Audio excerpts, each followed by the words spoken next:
Welcome to the Wrong Kind of Music podcast. We have a special today and we've got 3 new guests with us. We've got Andy Heathen from Imperial Demonic and Darwin.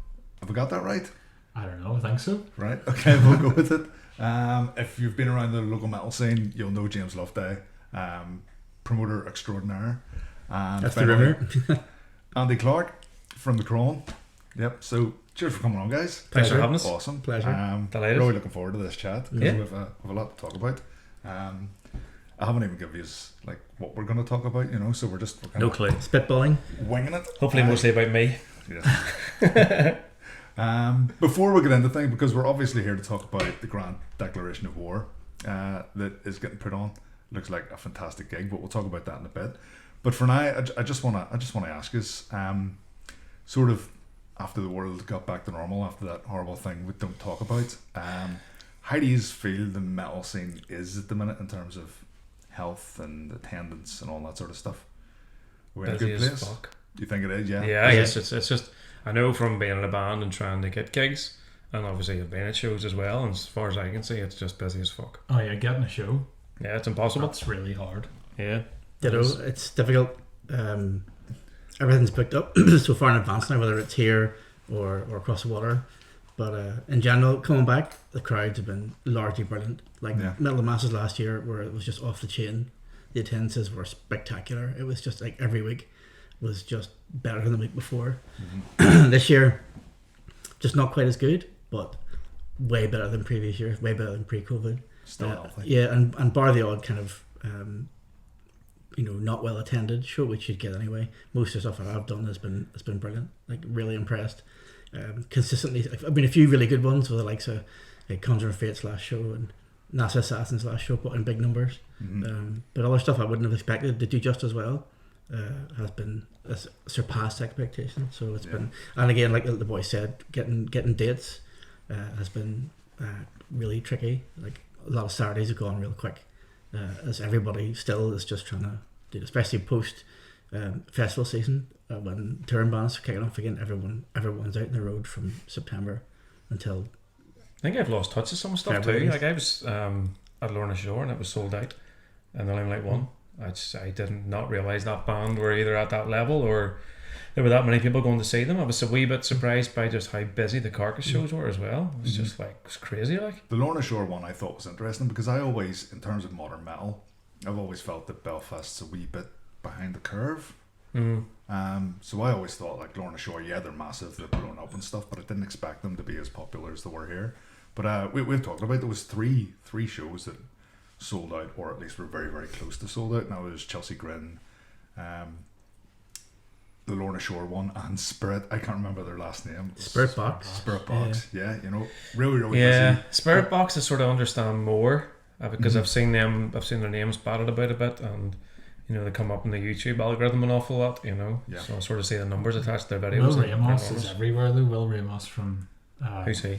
Lorna Shore. He's everywhere. Like he's on like a regular guest on the Charismatic Voice podcast, which I've is heard people huge. talking about that. I didn't really know what that is. It's pretty much a review podcast. They review a song or whatever, but it's like a classical singer, and she's listening to metal, and it's actually quite good. Was she at Bloodstock? Huh? Was she at Bloodstock? She was at Bloodstock. Yeah. And it's like I think Stuart watches her. He's everywhere. That I think him being almost a heavy metal celebrity. I was going to say a celebrity in it, like the celebrity. Well, it's a bit like band. even to some degree like Ola England, from the Haunted. Yeah, like you go and see the Haunted now, and there's loads of people who want to come and see Ola England and meet him, as much as the Haunted fans. That's we went to see Lorna Shore. I don't like them. I don't dislike them, but I don't particularly love them either. We just needed to see that performance of Will Ramos. Yeah, well, I wouldn't be a diehard fan, but I do enjoy those vocals live. I enjoy that any extremity. I always really enjoy. So it was like, I'd never seen that in a closed room before. I don't want to look at this like. And as you're saying about like the amount of gigs going on at the minute and getting good crowds and stuff, we used to just go to almost every gig, and now we're kind of like trying to be a bit more selective because there is a lot on, and not only that. It is brilliant though. I mean, it's great to see across the board, and it's not just my shows, it's just everybody seems to be benefiting from it. I think maybe the thing we dare not speak of was a reset for a lot of people, and maybe they're determined now not to miss out. You know, you missed out 2 years of your life. And also, something I said before to people, it seems like if you were 17 in 2020 and you couldn't go to gigs, and then suddenly you're 19 2 years later, and all those people are coming out at the same time, all the younger ones, maybe that's why Lorna Shore and Chelsea Grin are more popular, because all this young crowd can now suddenly, whereas that would drip feed in normally into the crowds, whereas it was unleashed. Forcing people online, and all these bands that are bloody good online are getting the crowds. Yeah. I saw it even with like certain genres as well. You know, the actual heavy metal. You know, with like some Mortal Backlash, the kind of crowds they bring. They have a great young following. You know, and they're getting switched on to all sorts of other heavy bands now as well. So you're seeing a lot of that. A lot of really young, proper metalers coming to shows. I think it's brilliant. You know, I think that's why it's those 2 years. There has been a change in the guard with the metal fans in Belfast. Definitely. I sort of noticed it a bit pre-COVID, just a bit. But definitely post, it's all these new faces, but the regular new faces, regular people that are like taking the place of yesteryear's regular people, or you know, that are only turning up maybe once a whatever, because they all have life. I used to wonder, like, was there young people that would come to like local shows and go, you know, this is great and all, the bands are fantastic, but why is everyone 40? I know. It's just going to come out in one massive block, so they don't notice that the rest of us are older than 40. And they're all at the front. Yeah, but definitely no, there was some great bands like that we've discovered through the year so far. Some really, really good gigs. Melt the Masses was great crowd. It was good. Like, we always look forward to it every year. Nice to see Acid Age going through. Guys I was happy at that. Yeah. Guys that have just completely, you know, still raw.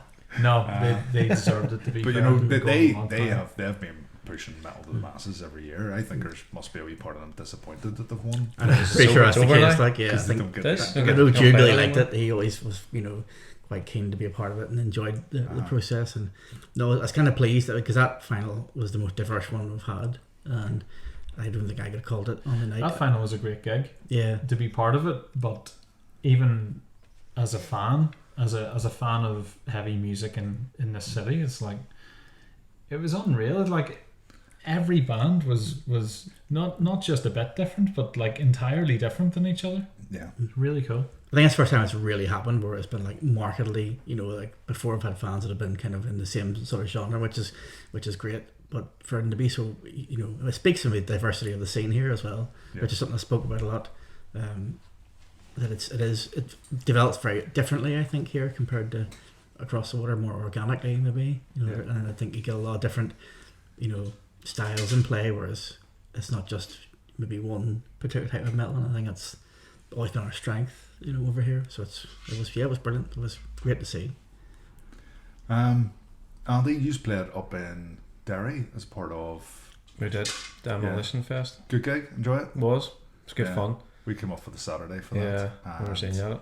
Yeah, it was quite surprised to see you there, actually. It was like...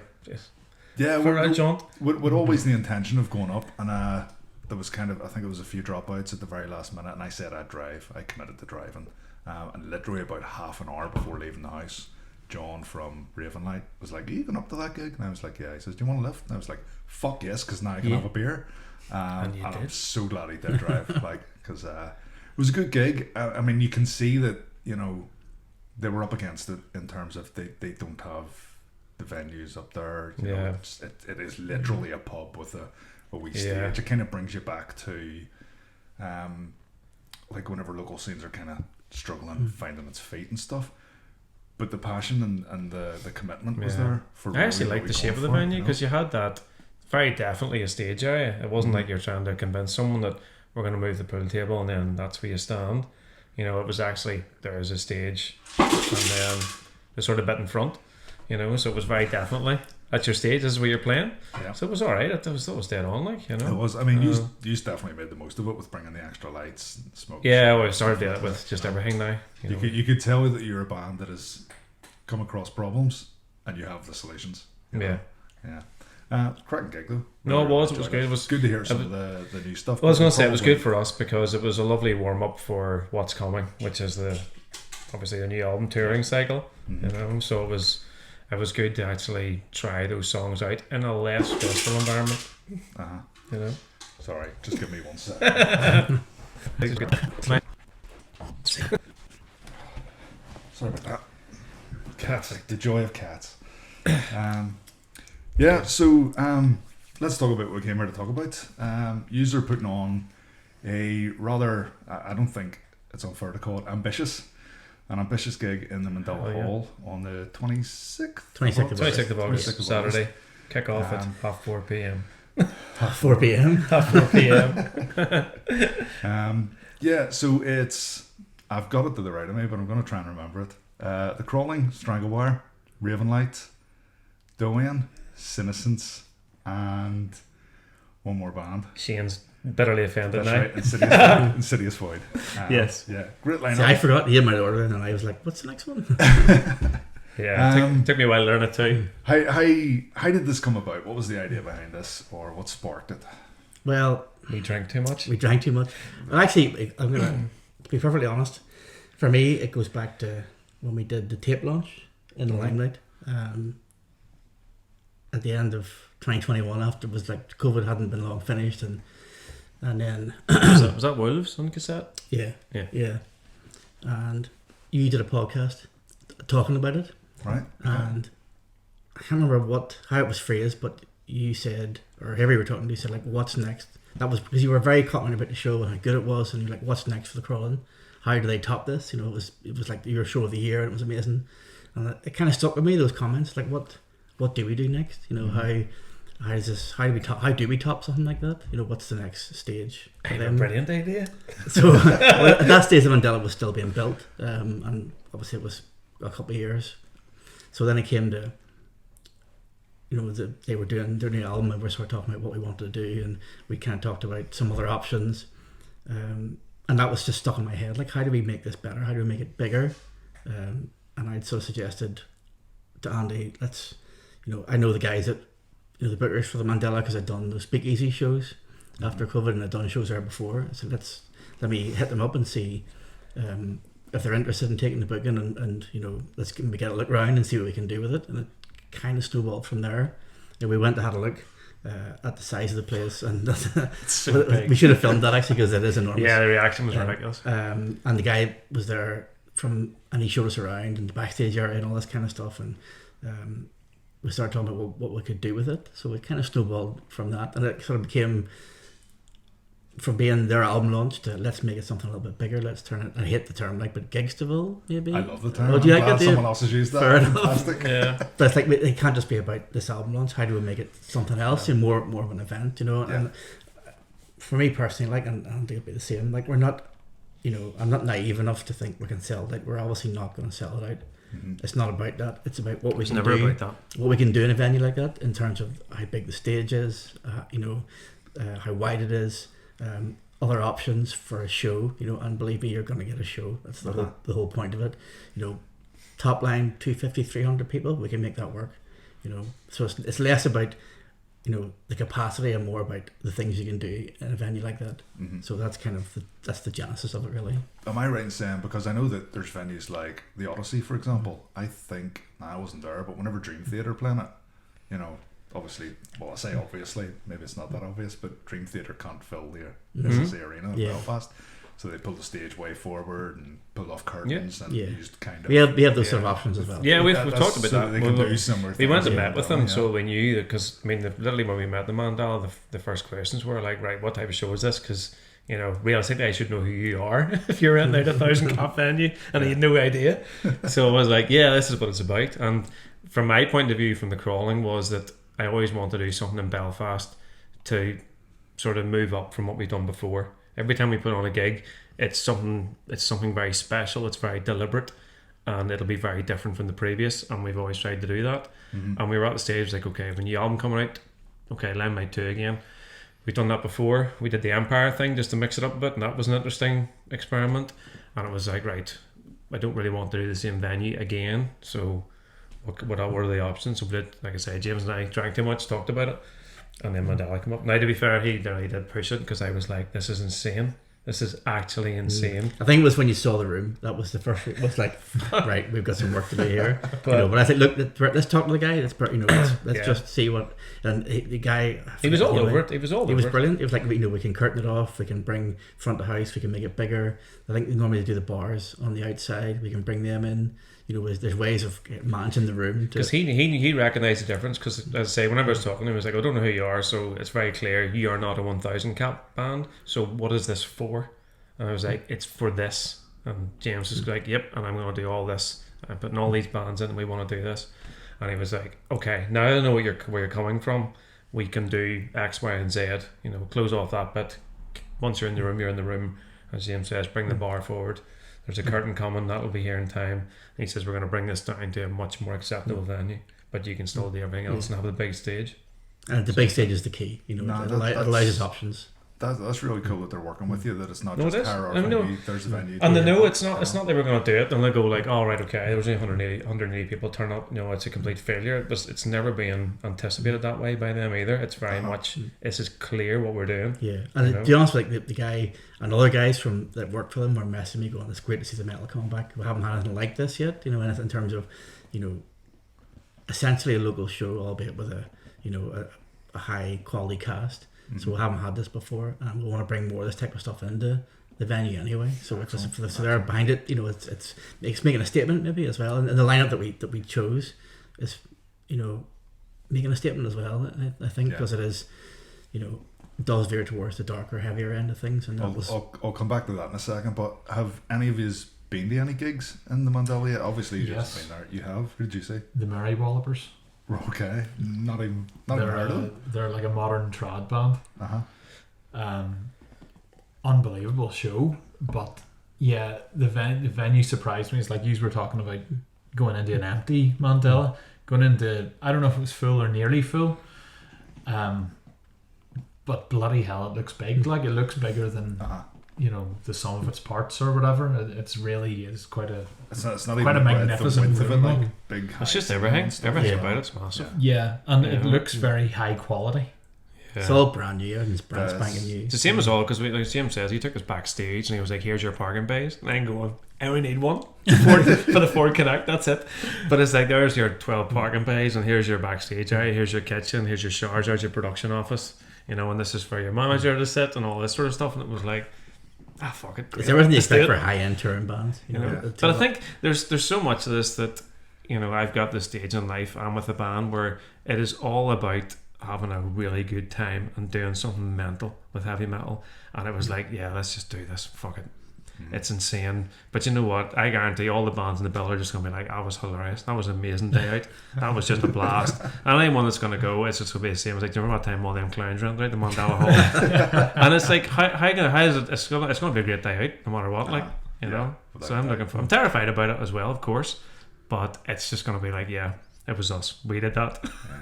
I was down. I seen and so I watched it from afar. Very good. Actually got to shoot it as well. I think that was the first gig since it reopened, and honestly, it felt like walking into a room that someone had just pulled the cellophane off.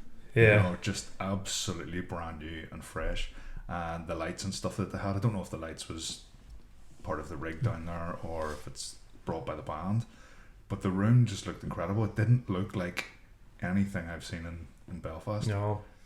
I'm hoping it sort of takes you back. Do you remember, we're all a bit older now, but do you remember when you first went into like that first big gig and it was just, this is different. Everything was dark and different lights and you couldn't really see people who was who and all the chitter and all that. So yeah, I get that from clubs. Clubs I used to go to. It's creating that, just getting that when you're somewhere, because it's somewhere none of us have probably even been into, as you guys were talking about, or definitely not played, obviously.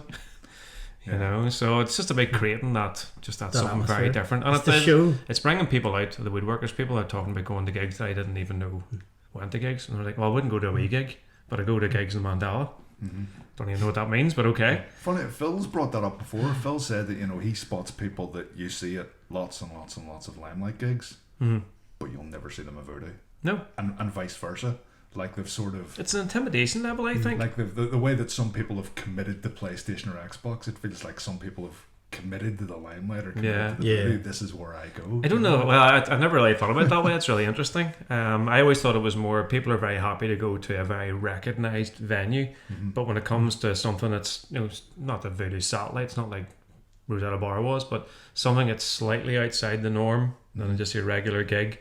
And it's dark and there's less people there and it feels a bit more cliquey, a bit more we need to be part of the scene to be going in there. I'm not interested in that. The Warzone felt a lot like that to some people, I think. After you go 3 or 4 times you kind of get to know everyone, but definitely, But I think I remember whenever I was a kid, like Jarrows would have intimidated me. I wouldn't have went to Jarrows, the front page, unless it was something. I remember going to see Dead Blue Sky in Jarrows because we really liked them. But it was like, you're not in Kansas anymore. No, definitely not. Jarrows was a special place. I was intimidating and Vaco's was intimidating, and again because I was only in my early 20s, whereas it's much different now because I don't care, because I'm old. Yeah. So I think I don't know. It's hard to know. So how did the lineup come together? How did you pick 6 bands out of the? Just took us 5.5 hours coming back from where was it? At Cobblestones or something. Oh yeah. On Can't remember. We were in the van. And we were just chatting about the album and what I thought I was going to do, and then James's ideas and what he wanted to do, and then they sort of combined.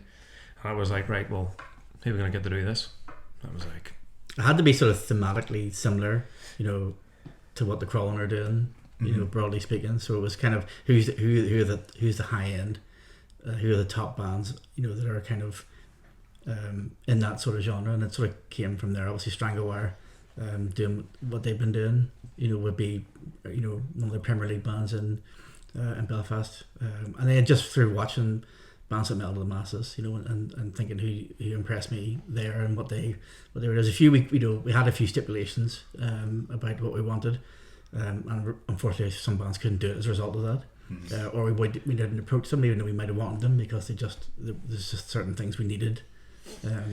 So that was sort of shaped that wee bit as well. Well, it's very clear. When you're creating something like this, you want it to be something people want to go to, a bit of a draw and something special. So the Crawling tend not to play Belfast more than once or twice a year. Yeah. So if you don't come to this, you're not going to see us again until 2024. That's a fact. So it's same with all the other bands in the bill. We needed bands that maybe aren't playing as often as some other bands. Because there's bands that, I would certainly consider, but it was like, they're playing the week before, they're playing the week after, and they've played 3 times this year already. It's like, we need everything involved in this show. We have spoken this 100 times on the podcast about bands that just gig too often, and it's like, why? So that definitely shaped it then as well. Because I don't know about you guys, but like, as you get older, you get tireder, and I know loads of people that are young that are just, the world at the minute has them kind of ground down, and it's so easy to come to a Friday night and just go, I'm not going to go out.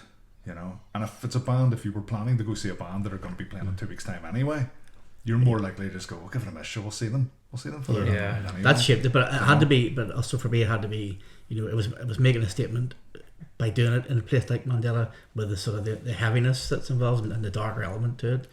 That was important to me to have those sort of bands, that were like that as well. So because of what it was or what it is, And then the order the bands are playing in, I'm guessing it's pretty much what's on the poster. Yeah, from the top down. It was that sort of like obviously the Crawling are going to be top for obvious reasons. Was it like to get the gig to flow from one band to another, or was it more a bigger bands at the top, smaller bands at the bottom kind of thing?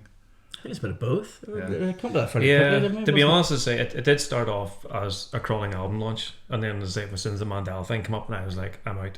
I was like, I am not accepting the bill or responsibility for this at all. You're the promoter. You do what you like. I'll play last. It's our album launch. So I kind of, to be honest, I did buy out and just hand it over to you. Plus, I have so much going on at the minute with the band. It was like, but it's a bit of both to answer your question. It was more like, obviously the more popular ones, but also I did consider the flow of it as well. To some degree, so it was it was kind of what made the most sense fluidity wise against the heavier hitters obviously towards the end as well. And then Andy, you guys are opening it, so does that add any extra like pressure, or we have a bit of an annoying setup, so it might be a good thing that we're opening because we're touch wood, probably guaranteed a sound check first and last rounds. So it's probably for us it's really good. It means we can have not take the piss obviously, but have a bit of time to make sure that we. There's a lot to be sound said alright. for opening up. Yeah. Plus, you get that before you actually start your set. Your set's just sitting Oh, there. yeah. You just have to walk up, whereas we will be under massive time pressures. And like, You know. I mean, you guys are, I don't know what you are doing, and I'm sure it's all under your hat where it should be until the night of the gig. But these guys are obviously, putting on a show. We don't have the maybe deep pockets. I'm not saying you're rich, but you're not doing it anymore. longer. Yeah. If it was rich, it's now not. They're a successful band that have obviously reinvested their money quite well. Yeah. So that's what they're doing. We are at the other end of the scale because we've only just started, really. Sure. Our first record's not even out. It won't be out. Unfortunately, it won't even be out before the gig. Though there might be a video drop. I can't remember of the specific dates, but we're starting to build stuff that might make the start of the show look a bit better. We were talking earlier, like we've bought some kind of stage ornaments and stuff. So I've seen that. It does feel like, reading between the lines of what you guys have said, and I'm not going to push you to tell us what's going to happen, but I'm getting the impression that there's going to be surprises at this gig. Yeah. And Has to be bigger. Has to be I better. haven't seen on social media that you have got these metal ornamental things, I guess. I'm not entirely sure what they are. I probably won't until we see. well, the see the stage symbology will probably become clear when the records launched and when the videos come out. But it's the designs are by our drummer, cellist, singer, Ines, who's also our in-house artist, which is quite good. Amazing. But that's what I mean. This is the whole point of these sorts of this sort of thing, is to make bands create. We're all capable of doing a lot more than what we are, and I mean that's why it's great having you guys on the bill, because you've obviously looked at it and went, right, we need to bring something, not so much even to this show, but just to a stage that size. You're making a statement and you're working on it. And I have it from other bands too, going, what size is it? And I was thinking of getting this. What size would it be? And I'm like, so all the every Your band backdrop needs to be 100 foot wide. exactly. But Backdrop's again- actually unaffordable. It's £4,500, by the way. It all Just comes in back case to you that want- same thing. Like we So were if you want to saying. borrow a crawling one, let me know. But that's exactly the two guys summed it up. Like it's beyond what the Crawling are going to do. It's letting those other bands exercise that creativity. So as everyone's well. doing it. Every band is playing is basically coming up with, right, we're playing a big stage. It's in a big venue. Everyone knows it's going to be one of those shows. Yeah. So what can I bring to it? Yeah. That's what it feels like.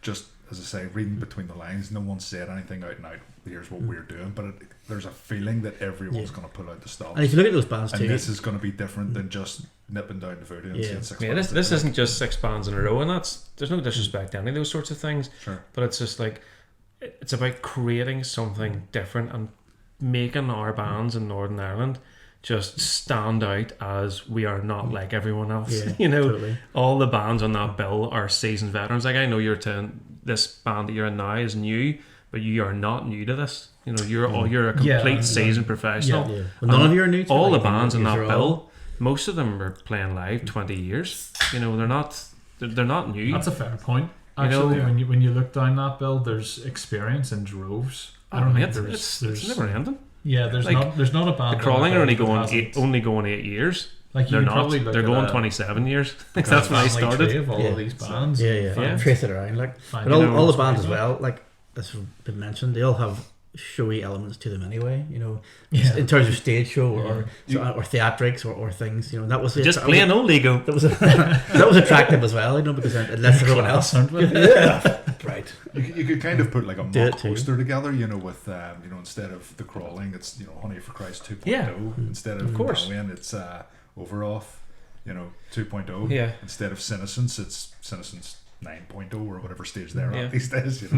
Yeah, we're all the bands are all seasoned professionals, and it's not their first rodeo. And it's something we did discuss when we were, trying to work out who's going to be the best band for the bill. It was like, if I'm putting this, we are putting this sort of investment into a show, I need professionals. I need bands that will make the effort. They understand how important social media posts are. They understand how important it is to be on time, to play your set list to the fucking letter. Don't fuck us about on this. And that's every band not fucking over the next band. Yeah. Because we all know by the time the first band finishes, if you don't get it right, by the time the 6th band hits, Yeah. it's a fucking nightmare. The Crawling Whereas- album launch is about 3 Yeah, songs long. but I know whenever, because we selected the bands ourselves with James, obviously, you know, I was like, that's not going to happen. I don't need to worry about that on the day, because everyone knows how important it is, Yeah. and they're all professionals and they know what they're at. And that's why we've done it this way. If this is a success, and I don't even know what I mean by that. Not But- me. No, If you pull it off, and it's great, is there a potential for a second event, or if he's not even thought that far ahead? I don't know. Of course, you've thought that far I ahead. don't know. Heart v head scenario for me, I would do it all the time. I'd sell both kidneys on eBay and and live in a box. But I don't know. I certainly. I think this is unique. Yeah, I haven't considered doing it again. That's for sure. This is unique But I'm not a because promoter. of what it is, and who's involved. To do it again, to vary the lineup, I'm not sure it would. It needs to be. It's a sum of its parts. And we Relatively only have so many successful parts in terms of what we available to need. us in Northern Ireland, and it's just like you need to see how the land looks in 12 months' time or 24 months' time, and you'll start to see whatever bands are starting to make moves and be at that level where you can put those sorts of bands in Mandala. Yeah. I think it's there's no reason why you couldn't. It's not about the people or the numbers. It's about what it is and what you can do. So I don't know. I'm not doing it. Honestly, I don't know. That's a I'm genuine. not doing it, mate. I You do don't- what you like. I don't know. Wayne can do the next one. But I thought what Andy says, like success or fail, wouldn't dictate it necessarily. This is what it is. If that makes any sense, it's unique in the lineup and the event that it is. The irony is, Yes, it's a statement. yeah, and it actually it can't fail at this stage because it's bought and paid for. To me, things only fail when they don't happen. What happened to you guys? Was it Blast Fest? You were supposed to do with Overoth? Yeah. Like that was a fail. Yeah. You were supposed to do an amazing festival, and the festival bankrupt The or arse fell out of it. binned it. Okay, That was a fail because I don't know what your setup was. I can't remember talking at the time, but flights and all that stuff and preparations all made, and then it stops. It's a bit like crowdfunding your vinyl and we only got 20 people, so it's not happening. Yeah. I don't operate like that. We committed to a lot of t-shirts and vinyl and CD and cassette and the Mandala. It's happening no matter what. That crowdfunding, I think, is a real sketchy So- one at times, because what you just described is basically a band saying the onus is on you and the risk is on you. Yeah. I Well, mean, it just depends how you want to do something. It's I'm fine just- if you do it but you back it up if it doesn't work. Yeah. If you But then do it's it not. But then it's not a crowdfund. It's just trying to get money in as quick as you can. It's so we got burnt before by a crowdfunder, so no, it's not. I wouldn't take part in it, and I certainly wouldn't expect anybody else to give me that sort of money on the grounds that it might not happen. As people know, Mandela's happening. So, like I say, I can't fail at this stage. Yeah. It's just how many people are going to go to it. It was interesting. I don't know if you watched the last podcast. It just went out this week, but No, I haven't seen that one yet. Jake was actually saying that I'm not sure if he's necessarily using this as a measurement of success, but he says as soon as a Crypt of the Riff, if one of those events loses a penny, that's it. He stops, and he's always said that, and he's always stuck to that. Well, it depends what your metric is. Yeah. So sure. if it's a very easy one to work out. If the money is going to work, well then that's easy. But I don't know why I just lost that one part of me. Or I think the point I'm trying to make is that everyone has a different metric for what is success and what isn't success. For example, you might put on a gig and maybe the gig doesn't break even itself, but the band's make enough in merch and that sort of thing. Or maybe you're the sort of person that this gig maybe didn't make enough money as it should, but maybe it's pulled in more fans, and if I put more gigs on down the line, these people that discovered these bands on this occasion will come to further gigs and stuff like that. I think So the it's financial seen as an thing is investment a and very stuff, obvious way to go. You have to be able to afford it one way or the other. Obviously, in that, what Crypt of the Riff was like, we can't afford to do it if it doesn't at least break even. Yeah. So, but what the Crawling have been building up for in the last 4 years, all the money just goes back in and back in and back in, and now it's like, what can we do with this? So it's self-financed to a degree, but I'm now in the acceptable loss stage, and I have a number that's acceptable loss. Yeah. But it doesn't mean I'm not going to do it again. It just means it'll take me a while to recover. You know, so that's my approach to it. You know, but I want to touch on the Crawling for a wee bit because you've got your third album coming out. we do. What's the excitement levels? It's unbelievable. Yeah. It's so good. Is this whole thing, because I know in the past you've done the vlogs and stuff and you've recorded everything. Have you stuck to that ethic? Is it all DIY? Yes. Start to finish? Everything. And have you lost as much of your sanity this time as you did last time? Stuart doesn't seem to think so. He says you seem a lot less stressed. It's just like you weren't fucking there, mate. I suppose the more I record, the more I learn, and it's just a different type of stress this time. The recording process was better because we are better players, and we've done a bit more work, which meant the recording was a bit better. And I learned a bit more, upgraded a few things, which helped. And there's always going to be the disasters when you go to mix and master it and all the rest of it, and I went through that as normal. But I also set myself a very tight time frame of 4 weeks to get it done from start to finish, because it had to be, because James booked the fucking Mandela Hall. It's for a very specific date, so you're doing too much arsing about. Just fuck you. This is how we roll, okay? This is it, mate. You 4 weeks. Okay. So yeah, it's that the actual recording process I think was better than normal, but what's moving from now it's finished to where we're going is becoming a bit holy fuck. And what would you say is the tone of this album? Because I know, like, to me anyway, my interpretation, the first one was like you've always had that theme of misery throughout your music. The first one, there was a lot of aggression within the misery. Yes. I felt on the second album you kind of took the pedal off the gas and the aggression a little bit. How's this one in terms of that? I'm not really sure. I think there's a level of acceptance in this album. You know, it is based around that. If you can't do anything about any of this, you know, we're all going to die. It's inevitable. Okay. Does any of it matter? Any of it at all? No. A big heavy dose of nihilism. Yeah. There? So it is that. It is just that. I mean, it's like I say, it's the ethos I've applied to even this Mandela show. It was like, why wouldn't you? Because it might fail. You know, will it? Won't it? Doesn't matter. Who cares? It's something that I want to do, and as I say, that the whole album is just sort of centered around this. It doesn't matter. It really doesn't, and that was quite liberating when I started applying that to the writing and the recording and the artwork, and you know, talking to people about certain things, and it was like, fuck it, whatever. It sounds a bit like there's a book, and I think Netflix have done about it, the art of not giving a fuck or something. It sounds like okay, we're similar. You've applied that to the Crawling. Yeah, I suppose so. I mean, but it was. I do think it's very reflective of my age. You know, I definitely think once I hit a certain point, I started to notice, you know, the finite nature of life, and then as I get older, and I have friends that are dead, I have relatives that are critically unwell, and all those things that you see, and then you're just like, fuck, no one's getting out of here alive. Like, no. Nobody is. So what do you want to do with your life? And every action you make it count, make it deliberate, think about the ramifications of it. I even know how you treat people. You know, what means fuck all, me calling you an arsehole, you know, annoys you for 6 months, going, hey, what the fuck was that about? You know, so it's like people really should think more about that. But then, does it matter? We're all going to be dead soon anyway. It kind of reminds me of that, is it a Steve Jobs quote of death is the destination we have all in common. You know, no one's avoided it. Okay. You know, I think there's definitely one of the bands from here that has used that as a sample.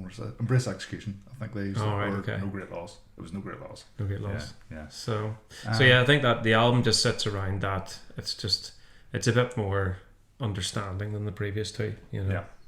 And then in terms of promotion, you always go balls out with promotion for the Crawling. There's one music video out. There's 2 out so far. 2. There's the Nazarene one. The Nazarene was released with the announcement, and then on the pre-orders, and then we brought out March of the Worm. Right. I've dropped the ball on that one. I've only seen the one of those. That's all right. Right. So it's interesting though that hasn't hit your social media feed, or you managed to miss all that. Yeah. Because we were promoting it, and we have a PR company involved, and Natural Algorithms, and you're from Belfast, and we're friends on Facebook. So that's kind of fucking terrifying. Should have seen that. Yeah, no, that's not your fault. I'm just genuinely just intrigued that this is what we're up against. You know, which is why promoting gigs and promoting your music is a fucking minefield right now. Well, there was that post, wasn't there? When I put up the Dublin show for them, the Dublin album launch, and somebody underneath, like no Belfast date. It's a fucking Mandela Hall, mate. So talk about being terrified. Like, how do you reach this guy? Yeah. You know, who sees, you know, it was like the Crawling and Grave Sermon and Fibbers, you know, because I'm doing that one as well. I was like, no Belfast did. It's like, really? You know. So I'm sitting here hoping, I hope that wasn't me. No, I heard it was. So that's what I mean. You're talking about us doing good promotion, and it's like, it's not good enough. But that's always been the problem. The eternal question: how do you reach these people? How do you reach everybody? There's a couple of people that I've spoke to recently, and they kind of, there's an idea of promoters these days only use social media, and are there other avenues of promoting gigs? I mean, it's like as opposed social to what? media is so all encompassing. You know, I'm sitting thinking there, what do you expect them to go on Radio Ulster and tell you know, a bunch of country listeners to come to a metal gig? Most of my budget now for touring bands goes on sponsored posts and sponsored like Twitter or Facebook. So it is mainly social media. You know, outside of posts in the venues and that type of thing, I think it's much more difficult. We are very clued in here. Northern Ireland seems to be more so than, and because it's, you know, it's niche music, so metal in general, you know, people are more switched on about, you know, it's not like it's a casual Taylor Swift type thing where it's, you know, it takes a bit of effort, so people are more switched on about where they can find out about this stuff. So making it findable maybe as well, like, you know, having, you know, even bands like making sure that you accept the event invites or do your own, you know. So like even for the Crawling, you know, those tour dates they're not all of the pages aren't all up yet. So but if they do their own, then someone wants to see, just go to the event pages. So it's being findable that way as well. And having a visual presence where like a website or somewhere where people know what's happening this weekend, or we'll check out DP's page or the Crawling's page or whatever, or, you know, Dark Arts. It's not easy, that's for sure. Yeah. And someone was saying to me recently, you know, even get out with, you know, a bucket of paste and some posters and get them around town, and it's like you'll get arrested. The cops don't like. I had a very close friend that used to do that on the regular. He was the guy. That's all we ever did. Yeah. Did it myself. I used to do that as well. When I'm the Did pacing pocket, and then did he get fined, or did we all get fined? No, it For was the fuck you one. We didn't get fined. We got told to take them down. Oh yeah, we had to go and pull down 300 posters. Like, no, I have a I've feeling a that friend was over that's a been- gig that I pasted the posters on. did you do the fuck you? It's all me ages and, one. I think me and Penny were posting them up. Fairly sure. It came out Just- soon. Hey, after used that. to be- the fucking the poster was hilarious. I remember going around, and you had us going around doing ours, and then the venue were doing their gigs, Rosetta were doing theirs, and there was some of the punk gigs, and you were fucking pulling each other's posters down and pasting over the top of them and all. war. And Poster wars. it was fucking war, like, Yeah. you know. It was quite exciting at the start because it felt a bit adventurous, you know. Boring as And And then I got fucking bored, and hell. then it was December and it was cold. And I know that- people would go out and do it at 4 a.m. in the morning because it's the only time the cops wouldn't. Yeah. catch Well, we them, used to you know. do Honey for Christ used to do it all the time, and there used to be the five of us at that stage because JC was in the band, and we all went out, and everyone was drinking and smoking, and by the end of it was me and my own, and I was like, fuck this, you know. So Yeah, but yeah, I mean, you definitely you can't fly poster. Like there's no way. criminal to start. damage now, You get so- you'd get fined. So where does that? Like, I've always wondered about the flyers thing, but every time I've thought about that, yeah. I'd It's love to like see the if metrics for There's- what. there isn't really record shops to leave Yeah. them in. Well, there well, is I was record thinking. shops, but Well, I don't always think- thought more when way back. I would have went out and stood outside gigs and stood outside for the next gig. But then, whenever you and I weren't as friendly as we are now, it was like, hey, you.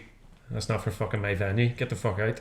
you'll get just You know, they were just like Limelight flyers outside. Limelight. the Yeah, you front can't door. Yeah. you can't Vice put versa. booty flyers in Limelight. They used So to be they used to get very upset. I did it back in the day as well a few times. it was you and I tried to do it for solar erosion and stuff, and they were just like, Yeah. you Well, can't I be thought at this. at the times like I have a relationship with this venue, it'll be fine. It's like, no, it's not.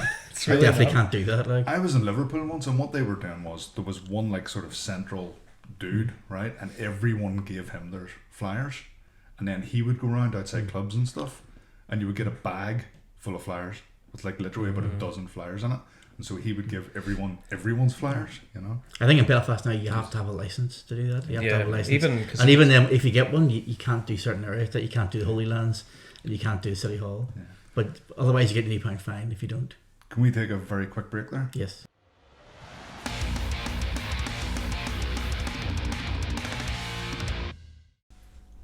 So, aside from Grand Declaration of War, obviously, you are all kind of pushing your own bands at the minute. You guys have got 2 bands on the go at the minute. Touring, there, like I've been talking to a load of bands about touring recently, and there seems to be a big push from bands that are kind of getting a bit more traction to go to England and do gigs in England and stuff.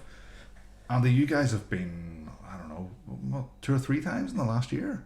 Yeah, maybe? I think so, yeah. Big push to hit England then and kind of get a bit more crowds in there. It's achievable. I think that's the thing. Yes, there's a certain expense involved, but once you're over the water, you know, you're into just trying to get accommodation for the night, trying to pull in whatever fees you can. So it's basically weekend warrior stuff for us. You know, if you do Thursday, Friday, Saturday, you're putting the odds in your favour of getting decent gigs. You know, we've done the Tuesday to Sunday. I've done Sunday twice. That's been fucking dire both times. So I was like, no, not doing that again. So Thursday, Friday, Saturday is our sort of goal. Get the ferry over the Wednesday night, hit England 6 a.m, do the 3 dates, and get the ferry home Sunday morning. So you're back for work on Monday, Saturday. When you go over, do you kind of intend to be like the band on the bill that is the pull, or do you kind of try and come in underneath someone else and let them pull the crowd? We've sort of ended up, by default, it's our tour, it's our headline tour more often than not. You know, realistically, there's no band in England's going to ring us and go, here, do you want to come over and support us? Sure. It's just not going to happen. We're not a big enough draw, so we're tired of going backwards. We'll just head out and we'll just keep doing these venues and these cities over and over and over again, trying to get a few t-shirts out and get people to know, get the name out. Although conversely, strangely, the opposite is starting to happen. Bands are starting to approach Crawling and go, can we support you on those dates you just announced? Which is fucking insane. It's happened a few times. So English bands? Yes, English bands are I got a message support today us. from a band that wanted to play the Edinburgh show.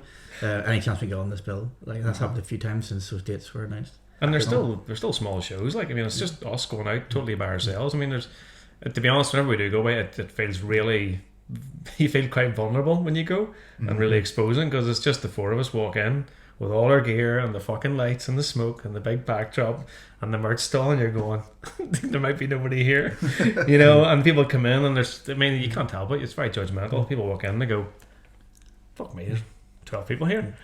I thought they played Bloodstock last year, you know. Sure. And there's all that, so it's just like, yeah, fuck it, let's just put the name at the top of the poster and let's just go out and do it. But it is getting that stage now with the Crawling where we are starting to see more and more people and more interest in what they're doing. Like again with that support band situation, you know. Yeah. It is getting better. The more, if you can hit the same city every year, it's like everything. You sort of really need to hit them twice a year until such times as you start to build something, and then you go back every year.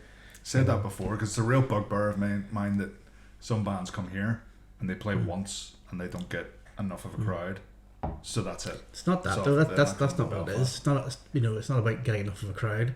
A lot of it's down to the finances and the logistics of a tour. Sure. At that size, it's not necessarily. I mean, those bands are guaranteed their fees and the overage regardless. So it's not about that. It's not like, oh well, it's only, you know, if you're in a band like that and it's your living, you know, you're not going to make your decisions based on that, because you're getting paid regardless. Sure. So those reasons are logistical, in terms of the travel between 2 different places, and just how the tour is routed, and if the offers aren't high enough, you know, because they have to be a bit higher to come to this island anyway, because you have to factor in ferries and additional transport. So it's, you know, that's weighed up against the promoters making offers based on what they feel comfortable with. So a band doesn't like it, you know, it's a reasonable fee, but it just doesn't cover the extras they need. They're not going to come. It's not necessarily because there weren't enough people. You know, there's other factors behind that. Like. It can happen with us too, because if we play somewhere 2 or 3 times and you're just not getting the numbers, I mean, it happens. You know, we're still not the most accessible band in the world. Like, it's not for everybody. I know that. You know, I've known that since the start.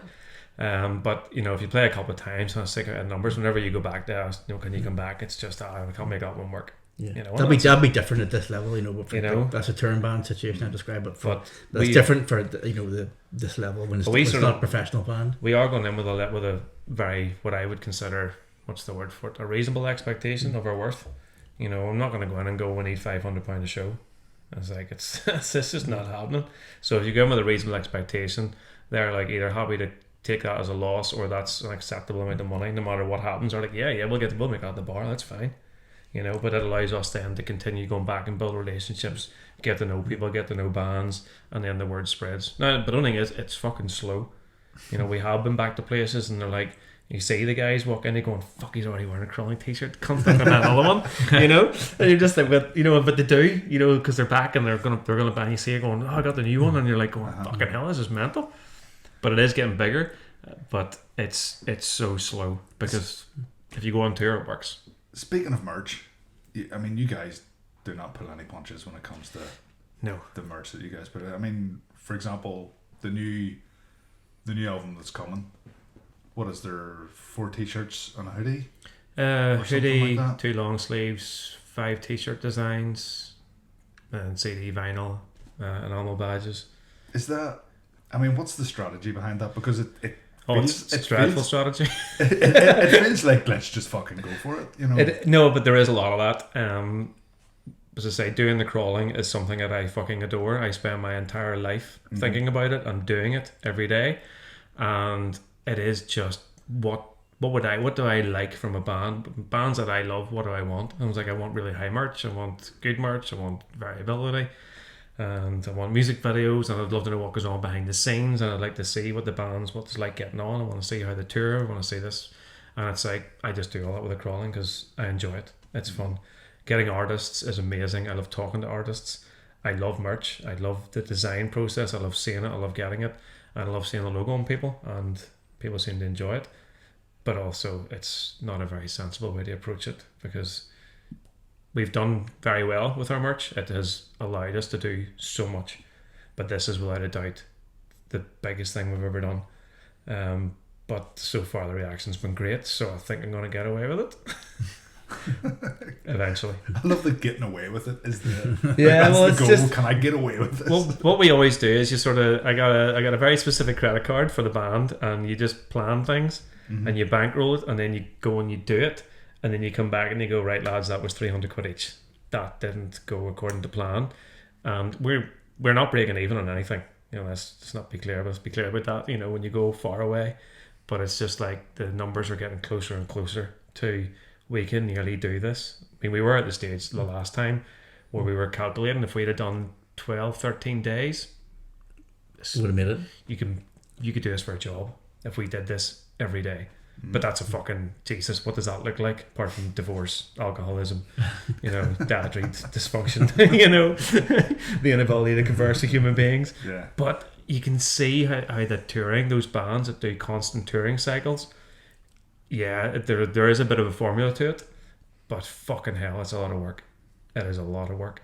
Yeah. Was we were just doing tiny wee pieces of it. So he says it's incrementally better each time, as opposed to, you know, huge leaps of popularity. Yeah, I remember seeing a band. There was a band called, I think it was it Hexus maybe? Yeah. They'd done 110 dates in a row. 110 consecutive days of doing. They're the band that were meant to come here and cancelled. Isn't that right? They're like a black was that gig 111? There's an irony in me, like just telling that story. The black metal hardcore band. Yeah, it was supposed to be in June. Yep. Yeah, because Imp were meant to be on that, and then they cancelled. Oh, was that fairly recent then? Yeah. Oh, okay. But I remember the run you're talking about was pre-COVID. It was like 100. I think it was because they did 2 shows in one day. So it was like 110 shows in 108 9 days or something. Something like that. Yeah, because the last date on that tour was like a matinee and an evening. It just that, and I remember looking down the dates and going, these people are either in a bus or on a stage, and there's nothing else in their lives right now. No. There's so many even when you know with your phone, I still couldn't read it because there was so many. It was just a blur. Yeah. So, but that's wherever you're. You know, you need to be in some sort of professional touring mechanism or travelling at such a level that you can survive. You know, you can't do the sleeping on couches thing and eating burgers every day. Like, I love this whole scene, like, and being part of it, but that sounds like fucking hell. 110 gigs in a row. Like, I mean, I wouldn't go to work 110 days in a row. I don't think there's anything in life I would want to do every day for 110 You see, days. I go both ways. I totally know what you mean, because I do 4 or 5 days and come home and be like, fucking hell. I need to sleep, you know. No, I would do 30 or 40, or probably even apparently do 50 or 60, 25 is the sweet spot. I'd never done more than 11 in a row, so I've no idea. But Pete's toured with guys that have done the 30, 60, 90 days. I know Alan Averill talks about it, and he says, like, you know, 25, 30 is the fucking max, like. But whenever I get to about day 5, remember last time we were away, one of the longer ones, day 5 or day 6, I was going, fuck, I'm just getting in this now, boy. You know, and I really do. You get that. That's from the second wind comes. Yeah, but it's just that, you know, it's just that teenager and you going, I'm fucking doing this, I don't give a fuck. It's almost like day one, day two's orientation and, you know, getting your groove on, and then you just sort of hit your stride as it comes to an end. But I think I remember talking to Ingested about this when they played Voodoo, you know, and they were doing that type of schedule. You know, they were getting maybe $250 a show, a rider, like a modest rider, hostel accommodation, you know, and they were doing like 25, 30 dates, and then home, and then Tesco's, you know, for a month, and then the next tour, you know, and they're just at that level where they could do that consistently, you know, and they're young fellas as well, you know. They're based not along those lines as well. They had that big fuck off van and just seemed to be. Yeah. And they had a good merch line to go with it, so I'd imagine that would have been looked like a really slick operation. In terms of, you know, the finances of it, you know, it's just about doable. You know, you're basically whatever you're getting on your modest rider is what you're eating that day. You know, all day, and you're obviously not at home, so you're not spending rent. But that's what we started, because we got a fridge put in the van, and obviously we're now at the stage where we can bring in a whole back line, so you're not into any sort of rentals or work concerns. We can fit a full back line, the 3-band plus manager with us and the merch guy, whatever, and then a fridge of food, and it's just, you just go for it, like. And to say you definitely can do it, but it's just doesn't quite pay what the day job pays. Yeah, sure. So that's the big difference. It's when it's paying your mortgage, when you're relying to pay your bills, then you make different decisions about it. I think the biggest thing is I'm genuinely sad in a way. I don't care about being young in terms of anything else, but I'm sorry I'm not young and fit and strong as I was when I was 21. But then when I was 21, I didn't fucking know anything. Yeah, you know, it's taken me 25 years to work this out. Like about this today, like 30 years. Like, a big regret of mine was not making hay while the sun was shining on Overoff, because it was shining big fucking time, and we just squandered it. Like, I remember those early, but you didn't realise though. No, so you weren't really. You just didn't know. Experience, and realistically, what we needed was an experienced manager to go, okay, we're doing this, or you're doing that. Which takes you back to the model of heavy metal. You need someone to see something and go, you with me, and then boom, Motley Crue, Skid Row. Yeah, you know. Paradise Lost. For a while there, Overoff were, I remember like Kingdom of Shadows and all that stuff was going on. You know, that was like Overoff. I always thought that would be the next big thing that was going to. Yeah, no, I know we had that, and I was like, we literally have this, but we just didn't know how to make it work. No, but none of us do. That's the problem. I have no fucking idea. But all I do know is that I enjoy X, Y, and Z, and I'm just doing that, and this is what it looks like. It looks like the Crawling. That's all I know. Yeah. It's everything I have. Yeah, still taking fucking ages. see, even just talking to you today, because I remember having you on the podcast long ago, probably about 4, maybe even 5 years ago. Would have been. Probably it's a good way to go, right enough. And I remember there was a sense of frustration then, that you kind of felt like you were getting to a certain level. And that was it. There was no way of breaking past that. The glass ceiling that you talked about. It feels like now your attitude's kind of shifted to, you know what, fuck it. I'm just going to do this. I don't give a fuck. Is there a glass ceiling holding me back? I don't care. I'm going to push as hard against it as I can. And if it doesn't break, it doesn't break. Just that. I don't care. You know, you just can't. It's just like, am I enjoying this? Is this fun for me? Now, obviously, I mean that very relatively. You know, it's like not all of it's fun. You know, literally driving 4.5 hours in a very small van, you know, starving, tired, not knowing where you're going is not always amazing. But overall, it's fucking cracker. So that is just my metric for doing this, including the affordability side of it. And don't get divorced. Yeah. I know that I'm probably pushing in that direction whenever I ask this. Stranglewire have done, I believe, 2 America, US tours. Is that something you've ever thought about, either of you?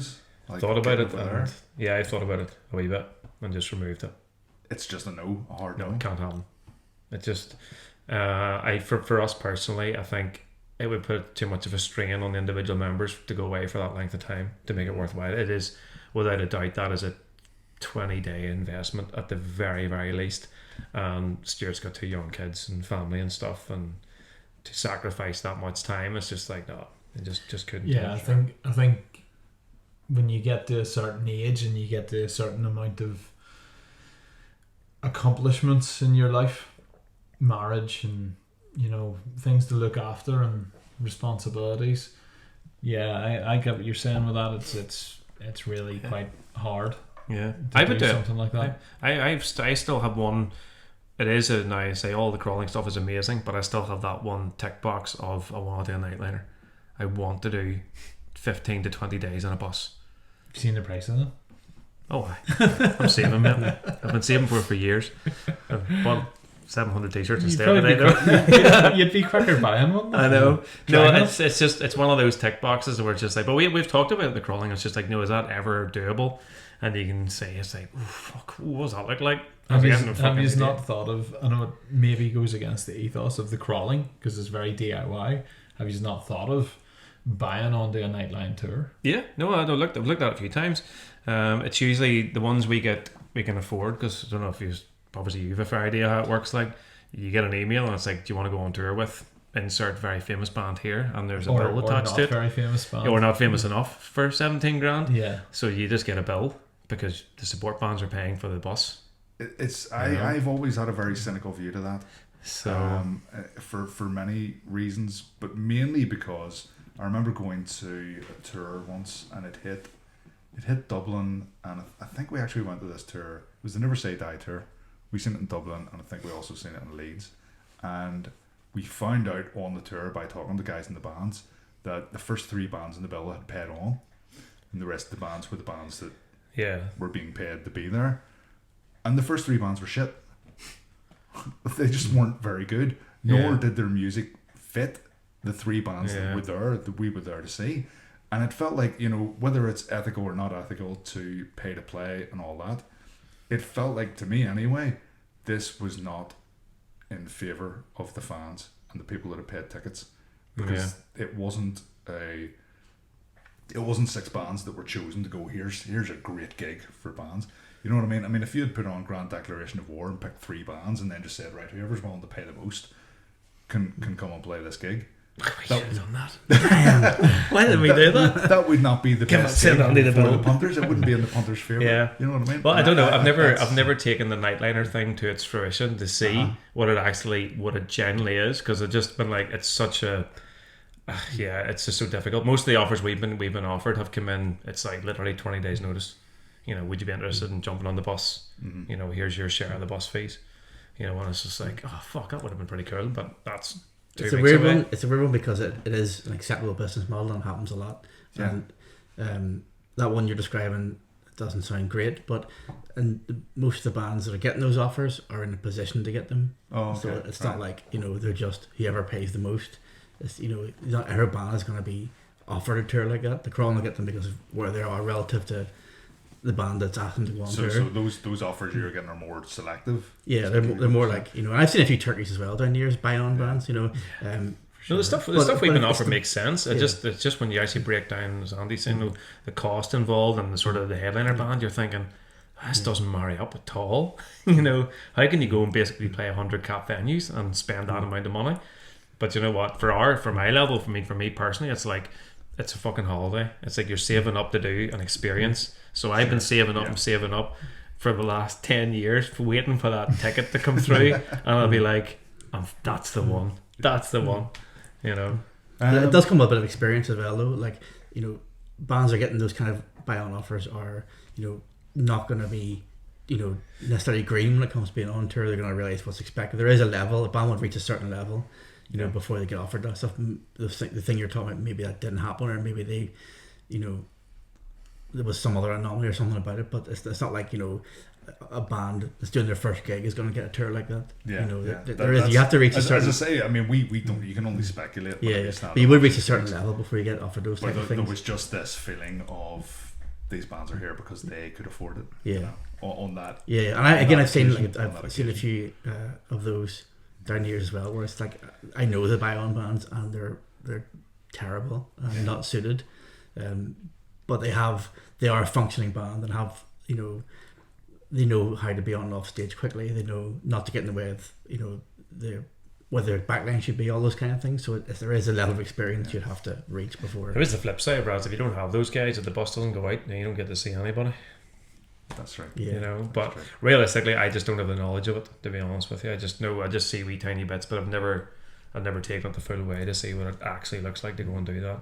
But I'll let you know when I'm like 55 or something. Right. We'll kind of head towards gearing this one up. Obviously, declaration of war, 26th of August. People need to go to that. They do. Yeah. Please.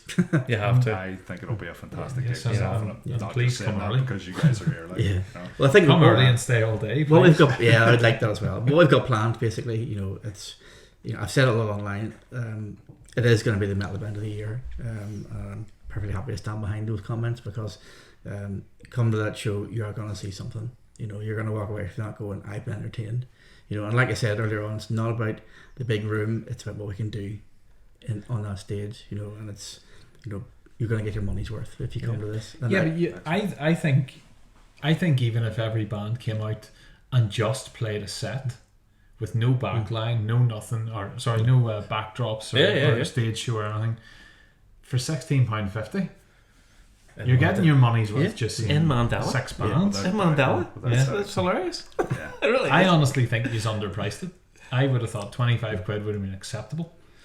But yeah, no idea. I mean, let's find out. Now, who knows? I don't know. I could be wrong. No, well, me neither. That was the whole point of this. Yeah. It's like, no fucking clue. But £16.50, No, it you're should right. get You're everybody right. there. Like to me, we've talked about this before, and in terms of like, see if you look at inflation, the inflation line compared to the line of how much it costs to go to a gig. Yeah. Like, Yeah. Again, I know there's a balance to be struck there, and there's reasons. But for these that. are these decisions as well. Like, and we've touched on it. This is a cultural contribution. I think, like I said. So, and it's not our living. So I can afford to make decisions, and Andy can afford to make decisions that bring it within the realms of acceptability, maybe, and financially. It's achievable. Because we're like, not. we had to make the whole thing achievable Yeah. because we had discussed. You've also talked about. Who do you get the headline? Do you bring somebody over? Do you bring in that one? Professional artist. And I was like, nah, it's not about that. This is we always do this. It's like it's something How many times you've been to one of those all dayers and you go, see those last 3 bands, those big bands, you didn't even need them. The Belfast crowd for the Belfast bands was enough, and that's what it was geared at. It was like, let's get the big fucking room anyway, and we'll get all the bands that we want to do this, and we'll keep the ticket price. Well, we thought it was just like, fuck, it's getting out of hand. It's 17 quid. Yeah. Now. I was like, oh fuck it, just make it 16 with that as well. and we really did. So it's interesting. I'm glad that you think it's worth more because it's the price of £3. Yeah, It's the price of £3 in the town. Yeah, so that's great. So it's just like it was just. Even the Crawling has investment in it, obviously Distortion Project's invest in it, and there is a buffer of what we can consider as acceptable loss, and I think we're okay. Yeah, I think we're gonna be fine. We're okay. But again, it's not like we have to, make anything out of it because otherwise the mortgage doesn't get paid. We're not. It's not what it's about because that's what we touch on with our day jobs and all that other stuff. It's an event. It's a unique event, I think, and that's what we're aiming at. Yeah, it's gonna be brilliant. Plus, we're gonna have a whole fucking absolute ton of merch, and all the bands are gonna on that level now. If there's anything else you'd like to promote while you're here, there must be something. No, the only thing happening this year in Belfast is the Grand Declaration of War. Yeah, you have to fucking go to it. It's never going to happen again if I'm involved. That's for sure. So yeah, no, that's it. Probably, I don't know. It may or may not happen again. But it won't happen like this. It won't happen like this. It won't happen like this right now because it just ties in with our album and all these new bands coming up, and everyone that's on the bill. And it won't be like this. It never is. And even if you repeat these things, everyone knows. But what it was like the first time. Yeah. Andy, anything Domhain or Insidious Void? No, sorry, Imperial Demonic. Jesus, now you remember the name of the band? I'm busy boy, aren't I? Too many eyes. Yes, indeed. Crawling won't be playing in Belfast after Grand Declaration, but Domhain will around Halloween time, and then another gig straight after that. It's been annoying because I can't really say what they are because we're not announced exactly yet, but we kind of are. So just keep an eye on the Domhain page, and we'll keep you updated. Imp, if you want to see Imp, you have to come to England with us because we've only a couple of English dates, a couple of festivals, UKBM and Warhorns coming up just after the summer. Yeah, that's pretty much it. Both bands are writing at the moment. Domhain releasing very soon, and some really good music that we recorded over in Full Studios, and it's I think both the bands that I'm in at the moment, both the releases that we've had, are one's out and one's not, are sonically the proudest I am of the music I've released. So I think if you've got an ear for good music, then I'm happy with it. Right, well, we'll wrap it up there because my bladders are probably about to give way. Thought you were looking uncomfortable there. Nothing to do with the black metal. No, right. So thanks very much for watching the podcast. Like, subscribe, all that good stuff. And as always, keep listening to the wrong kind of music.